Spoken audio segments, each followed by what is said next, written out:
Discussing the way forward, today, we highlight a virtual interaction between PATA and the Ministry of Tourism. As you reopen borders with other countries, what health protocols have you put in place to ensure both the safety of your citizen as well as the safety of the visitors? Land borders opening up with neighboring countries is definitely not on the cards right now. So, say, for instance, Bangladesh, land borders are shut and they will remain so for some time. There's no discussion going on that. But as far as opening up of air travel and easing visa restrictions, I think the discussion is that either they should have a RT-PCR test, negative test report, 72 hours prior to departure, or proof of vaccination. So these are the two, musts that we are asking for. That I think seem to be the health ministry is, deliberating. In your view, do you anticipate that India will open to international before the end of 2021?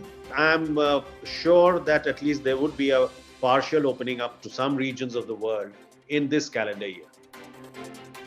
I would encourage you to find ways in supporting also the small businesses in travel and tourism in India, which no doubt have been suffering as much as other countries.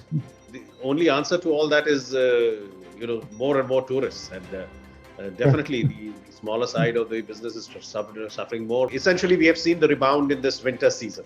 And that's when the domestic tourism started going up. So if you have a good summer season going forward, you will see that the pressure and pain on most of the other stakeholders will go down. This is where I think it's really important and moving forward that we do have a standard protocols across the world for accepting testing. What type of test is accepted? When we look at the two that are actually being favored at the moment, IATA Travel Pass and the Common Project, the Common Pass. There are many others. There's a lot of private companies doing their own. But those two are probably the more prominent one at the moment. What we're all advocating for is that these two and others will talk to each other.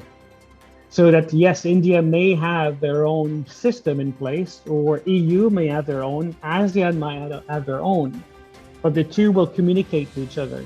So that one application versus the other, as you cross border, will send information to the other application to make it actually easier for communication moving forward.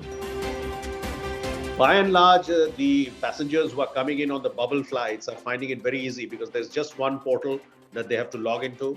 They can log on to with their test reports, and if there is a negative test report, they get exempted from quarantine, and it's a very seamless transition at the international airports. So that thing is being taken care of. So as and when we open up for more visas and we open up for more international travel, then I think this will need a little bit of tweaking because the numbers will be going up. There's some testing capacity or processing capacity will need to be augmented at the airports. But I think our system is ready and we don't have too many glitches or too much paperwork for inbound travelers.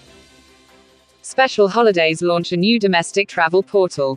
FHRAI empanel IRCTC as an accommodation partner for its members.